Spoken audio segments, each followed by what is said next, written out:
Blood trickled down Ren Archer's temple as he awoke in a glass-walled enclosure. The last thing he remembered was the blinding light engulfing his research vessel near Jupiter's orbit. Now, surrounded by gleaming metal and strange symbols, he realized with sickening clarity that he wasn't on any human spacecraft. "The specimen is conscious, High Sentinel," came a melodic, multi-toned voice from beyond the glass. Ren scrambled to his feet, ignoring the throbbing pain in his head. Through the transparent barrier, towering figures moved with liquid grace, humanoid, but unmistakably alien. Their skin shifted with iridescent patterns like living opals, and they stood nearly 3 meters tall.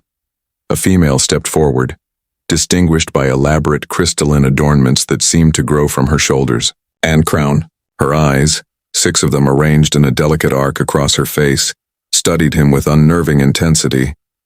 "This one seems more resilient than the others," she said, her voice resonating in perfect English through some unseen translation device.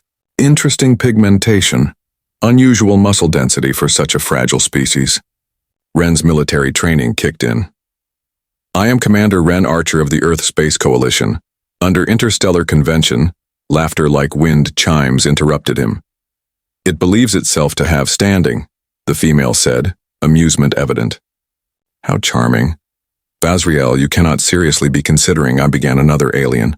I am Sentinel Vazriel Nix Mordath, and my choices are not subject to your approval, Kanor." Her upper eyes narrowed. "The human will serve as my tribute to the Empress. An exotic curiosity from the primitive edges of the galaxy," Ren pressed, his palms against the glass. "I am not an animal for your collection." Vazriel tilted her head, sending ripples of light cascading through her pearlescent skin. "Everything is relative, Commander. To the Lumidari Empire, spanning 17,000 star systems, your species is barely more evolved than the decorative fish in the imperial fountains." With an elegant gesture, she triggered something that filled Ren's enclosure with sweet-smelling mist. As consciousness began to slip away, he heard her final words. "Prepare the human. Ensure it remains healthy but compliant. I'll present it at tomorrow's summit." When Ren next awoke, he found himself in luxurious captivity, a habitat designed to mimic Earth environments, yet clearly constructed by beings who understood the concept only academically. Trees that weren't quite trees, water that moved too perfectly, light that came from everywhere and nowhere. And there was Vazriel, watching him through a dimensional barrier, studying his movements as he explored his new prison. Her 6 eyes followed his every move, analyzing, assessing. "Your kind fascinates me," she admitted after observing him for hours. "Such determination despite your limitations. Most species with your biological constraints would have never left their planetary cradle." "We're full of surprises," Ren replied coldly. "Underestimating humans has consequences." A smile flickered across Vazriel's features. "Is that a threat, little creature?" "An observation. History teaches that lesson repeatedly." Something changed in her expression, a subtle shift in her luminescent patterns that Ren couldn't interpret. She approached the barrier, towering over him even from meters away. "Then teach me, human. Show me these surprises. I have 3 planetary rotations before presenting you to the Empress. Impress me, and perhaps your accommodations will improve." As she turned to leave, Ren called out, "My name is Ren, not human or creature." Vazriel paused, looking back with her lower set of eyes. "Names are for equals, not possessions."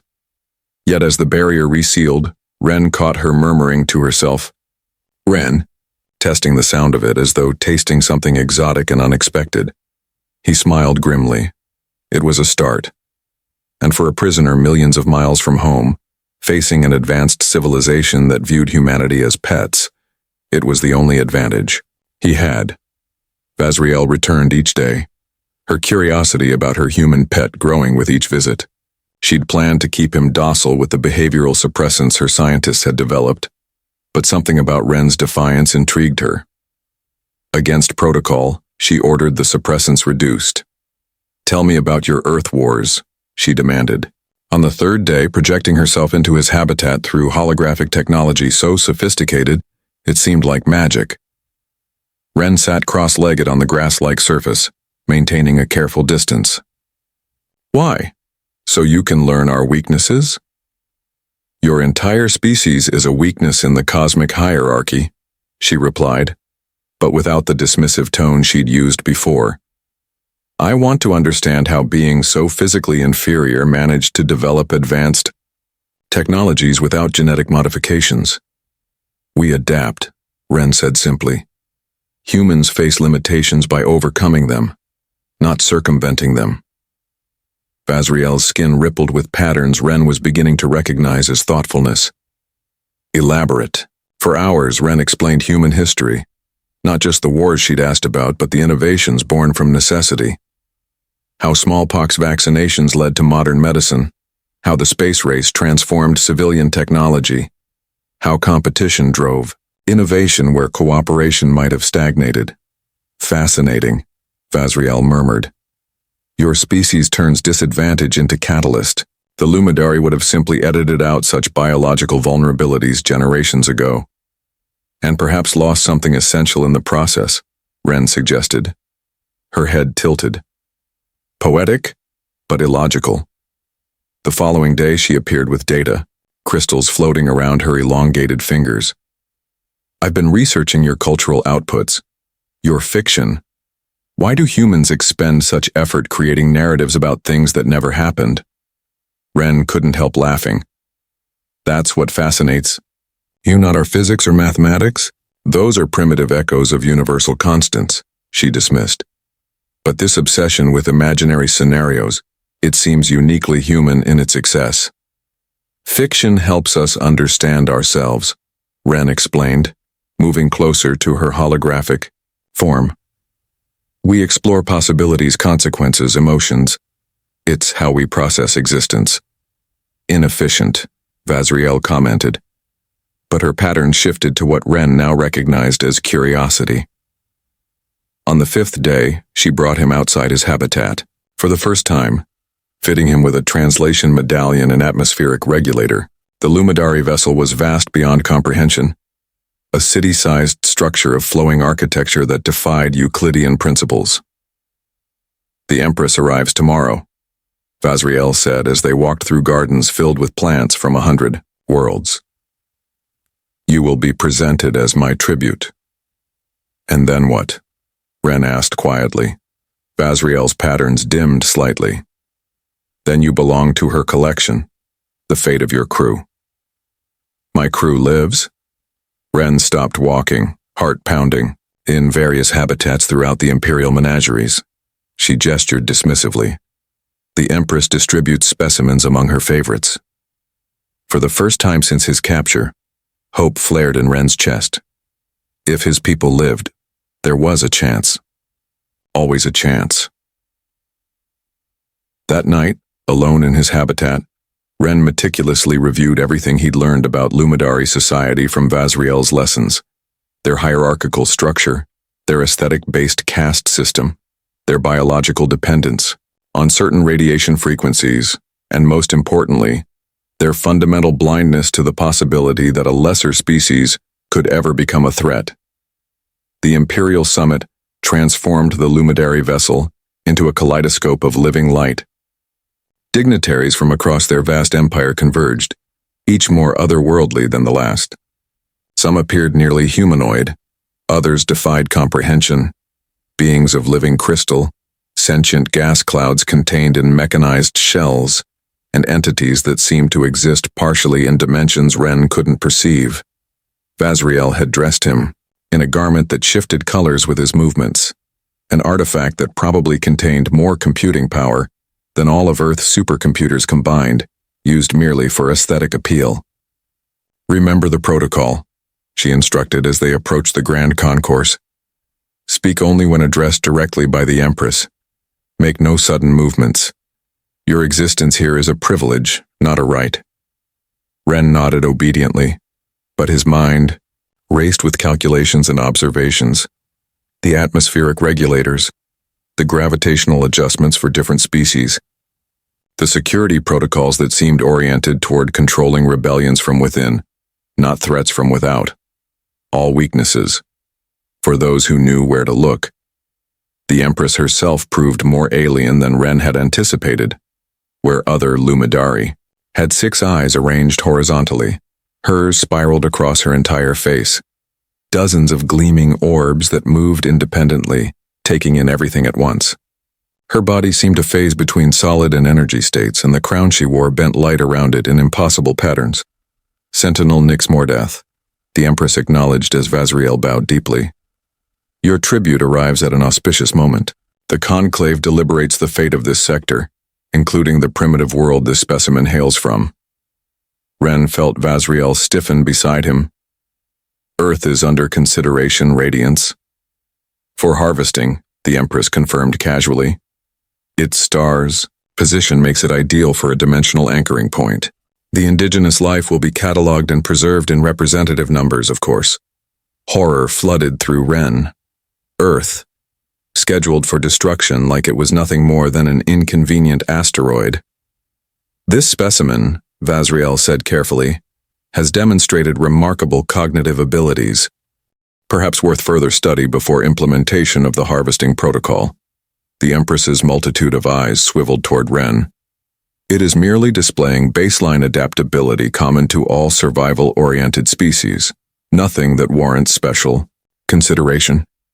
Ren met her gaze, fighting every instinct to look away from those unsettling eyes. Your Imperial Radiance, he said, ignoring Vazriel's warning touch on his shoulder. I respectfully request the opportunity to demonstrate why Earth might serve the Empire better intact. Whispers rippled through the gathered dignitaries. No pet had ever directly addressed the Empress before. Interesting, the Empress said after a long moment. Your pet has either exceptional courage or exceptional stupidity, Sentinel. Both are rare qualities worth observing. She gestured to her attendants. It may present its case at tonight's conclave. After the audience, Vazriel pulled Ren into a secluded alcove, her skin pulsing with patterns he recognized as anger and fear. Do you understand what you've done? She hissed. You were to be an amusing curiosity, not a diplomatic incident. They're going to destroy Earth, Ren replied, his voice steel. What did you expect me to do? Accept the inevitable. The Empress does not change her mind. Then help me change it. Vazriel's pattern stilled. Impossible. You've studied us for days, Ren pressed. You know humans accomplish the impossible regularly. But I need allies. I need you. For several heartbeats, Vazriel said nothing. Then, almost imperceptibly, her patterns shifted to a configuration Ren had never seen before. What I'm contemplating is treason, she finally whispered. Ren reached out, touching her luminescent arm, the first time he had initiated contact. On Earth, we call it choosing the right side of history. The Imperial Conclave convened in a vast chamber where reality itself seemed thin. Representatives from hundreds of worlds gathered in tiered observation platforms, while the Empress and her 12 high counselors occupied a central dais that floated above a swirling vortex of energy, the dimensional nexus point that powered Lumidari technology. Ren stood alone before them, a fragile human surrounded by beings who saw his entire species as expendable. Vazriel watched from her assigned position, her expression unreadable. The human may present its argument, announced the Prime Counselor, a being whose form constantly shifted between 3 different states of matter. Taking a deep breath, Ren activated the data crystal Vazriel had secretly provided him, a significant risk for both of them. Holographic displays blossomed around the chamber, showing not Earth's physical resources or strategic position, but something the Lumidari had overlooked entirely: human culture. Honorable Conclave, Ren began, you value beauty and complexity, above all else. Yet in your assessment of Earth, you've measured only physical parameters while ignoring our greatest achievement: diversity of thought. Images flowed through the chamber, the Sistine Chapel ceiling beside Aboriginal Dreamtime paintings, Egyptian pyramids juxtaposed with Angkor Wat, quantum physics equations alongside poetry from 100 cultures. Humanity has created 17,000 distinct languages, each with its own conceptual framework, Ren continued. We have developed over 8,000 religious systems to understand existence. Our art forms number in the hundreds of thousands. He could see confusion rippling through the counselors. This was not the desperate plea they had expected. What relevance has this cultural inventory? Demanded one counselor. Creative expression is a common evolutionary byproduct in developing species. Not at this scale, Ren countered. And not with our defining characteristic, constant reinvention. The holographic display shifted to show humanity's technological timeline, compressed to reveal the exponential acceleration. From first flight to landing on our moon, 66 years. From basic computing to artificial intelligence, 70 years. From discovering radiation to harnessing fusion, less than a century. Murmurs spread through the chamber. These developmental timelines were, by cosmic standards, nearly impossible. The Luminary Empire has existed for 12,000 years, Ren acknowledged.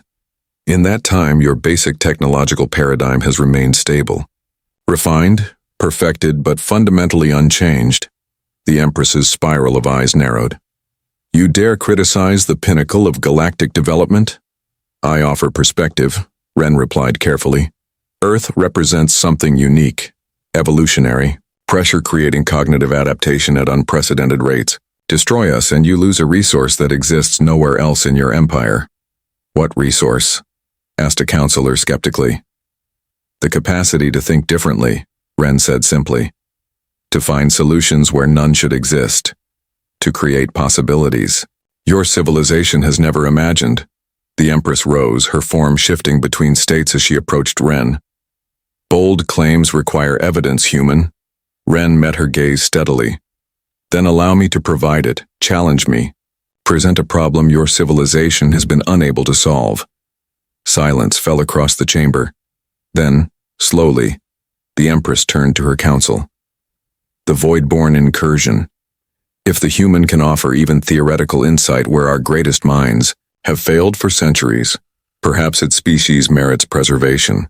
A senior counselor projected technical specifications into the air, details of an extra-dimensional threat that had been slowly consuming Luminary outposts at the galactic rim. As Ren studied the data, his heart raced.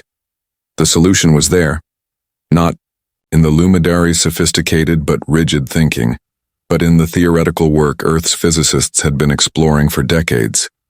Cross-dimensional interference patterns, probability wave collapse, quantum entanglement across dimensional barriers.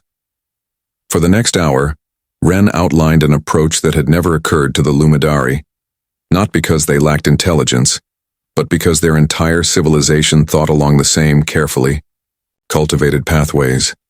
When he finished, stunned silence filled the chamber. Impossible, whispered a counselor. And yet, the Empress said softly, our simulations confirm its theoretical validity. She turned her multitude of eyes fully on Ren. Perhaps there is more to your kind than we understood. Word spread quickly throughout the Empire. A human, a creature previously considered barely more than a clever animal, had proposed a theoretical solution to the void-born threat that Luminary scientists now confirmed might actually work. The implications were staggering. In the days that followed, Ren's status transformed. No longer a pet, he became a reluctant advisor, working closely with Vazriel to implement the defense system he'd proposed. More importantly, he was granted access to communicate with the other humans held in various Imperial collections. They're treating you like some kind of savant, Captain Lian Mei told him during their first secure communication. As Ren's commanding officer from the research vessel, her strategic mind immediately grasped the opportunity. Use it. The moment they see us as equals, everything changes.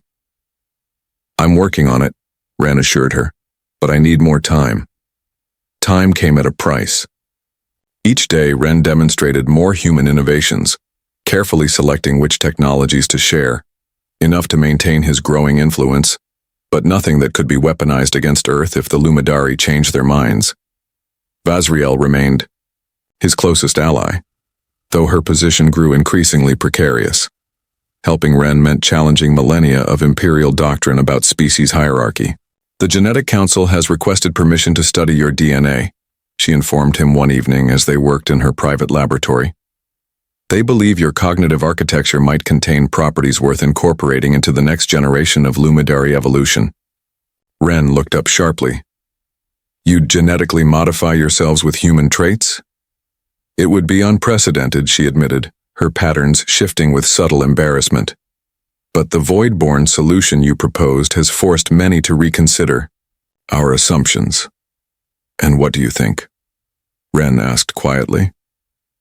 Vazriel's patterns rippled with colors he'd come to recognize as deep contemplation. "I think," she said slowly, "that the boundary between keeper and pet has blurred beyond recognition." 3 months after the conclave presentation, the prototype defense system was ready for deployment.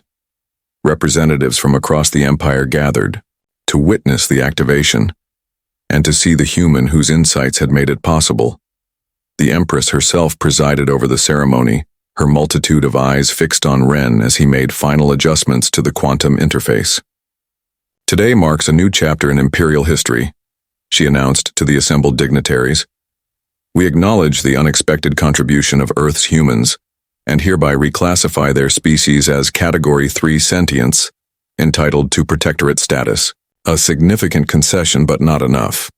Category 3 meant Earth would be preserved but essentially quarantined, humanity's development carefully controlled by Imperial overseers. As Ren activated the defense system, sending quantum disruptors into the dimensional boundaries where the Voidborn lurked, he exchanged a silent glance with Vazriel.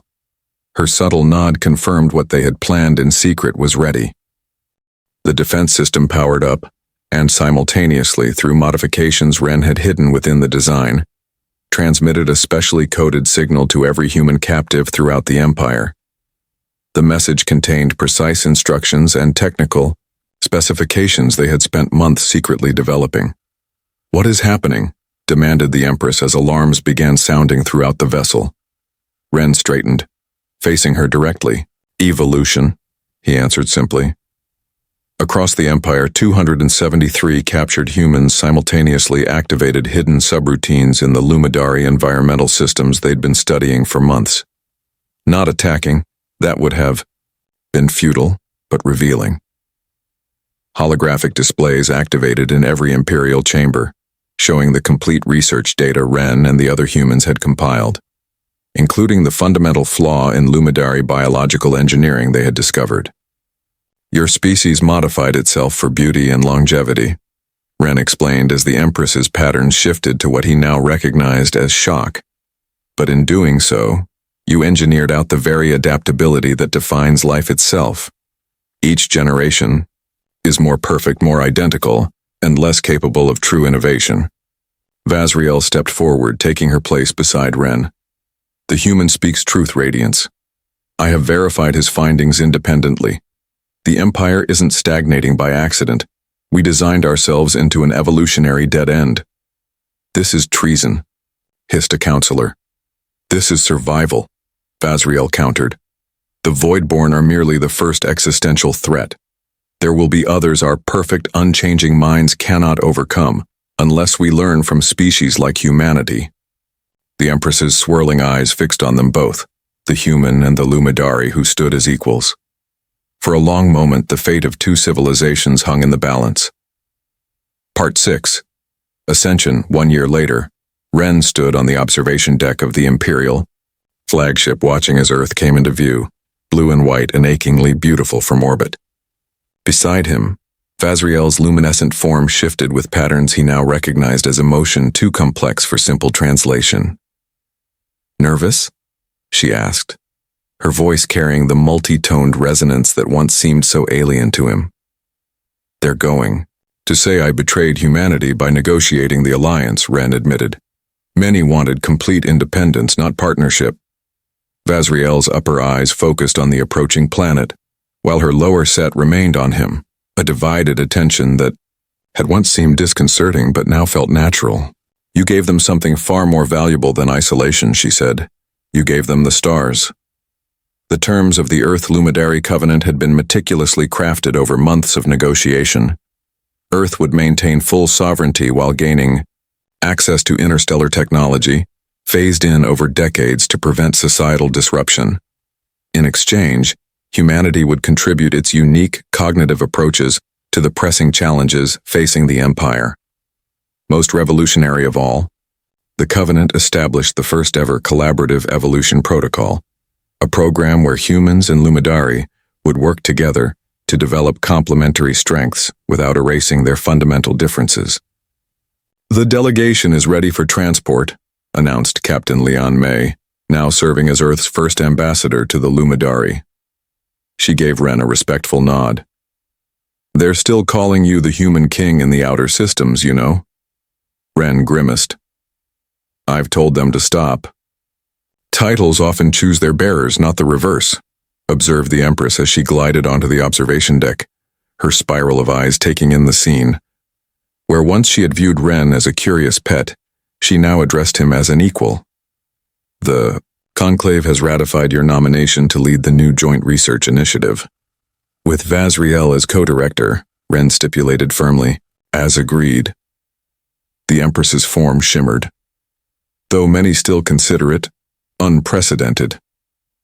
"Unprecedented is becoming our specialty," Vazriel replied, her patterns displaying the subtle hue that Ren had come to recognize as her equivalent of a smile. As the transport prepared to descend to Earth carrying the first official Lumidari delegation to humanity's homeworld, Ren reflected on the improbable journey, from captive specimen to diplomatic linchpin between civilizations. "They're calling it the architect paradox," Vazriel said quietly, reading his thoughts as she often seemed able to do. "That the Lumidari, who engineered ourselves toward perfection for millennia, could not foresee that our greatest advancement would come through alliance with a species we once considered primitive." The Empress, who had overseen 12,000 years of unchanging hierarchy, inclined her head slightly. "Perhaps that is the universe's most important lesson. True evolution does not occur in isolation." As Earth grew larger in the viewport, Ren thought about the chain of events, how Vazriel had taken him as a pet, only to become his strongest ally, how captivity had transformed into partnership, how two fundamentally different species had found not just common ground, but complementary strengths. "It was never about becoming king," Ren said, reaching out to touch Vazriel's luminescent hand, no longer concerned about the protocol that once would have forbidden such contact. "It was about recognizing that advancement comes through connection, not conquest." "The ancient paradox," the Empress observed. "Sometimes one must surrender power to truly gain it." As the transport descended toward the United Nations landing complex in Geneva, where representatives from every Earth nation waited to receive their cosmic visitors, Ren and Vazriel stood side by side, neither master nor pet, but architects of a future neither civilization could have achieved alone. The barriers between their species remained, biological, psychological, experiential. Yet those very differences had become their greatest asset. Together they had rewritten the story of first contact from one of subjugation to one of symbiosis. And as Earth welcomed the stars, the once pet who became advisor, negotiator, and finally bridge builder realized that true leadership was never about ruling at all. It was about creating possibilities where none had existed before. The transport touched down on human soil, opening its doors to a future neither humans nor Lumidari could fully imagine, but would build together, one unprecedented step at a time.